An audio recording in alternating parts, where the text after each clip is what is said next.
చెప్పారు, of course whole film చెప్పారు. Deepak character చుట్టూ అన్ని క్యారెక్టర్స్ తిరుగుతున్నాయి. That seems to be the అది ఒక pivotal point. I mean it's central point.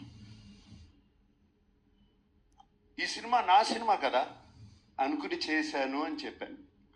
దాన్ని తీసుకెళ్ళి మన వెబ్సైట్స్ వాళ్ళు, సోషల్ మీడియా వాళ్ళు, సినిమాకు ముందు శేఖర్ కమల సినిమా అంటున్నాడు, సినిమా రిలీజ్ అయిన తర్వాత ఇది నా సినిమా అంటున్నాడు అని దీని మీద మీమ్స్ చేసి అది చేసి పంపారు. మళ్ళీ చెప్తున్నాను, ఈ cinema Deva cinema, Deva cinema, not Dhanush cinema, Deva's film. This film is Deepak's film. ఈ సినిమా సమీరా సినిమా, ఈ సినిమా ఖుష్బు సినిమా, ఈ సినిమా ఖేలు సినిమా.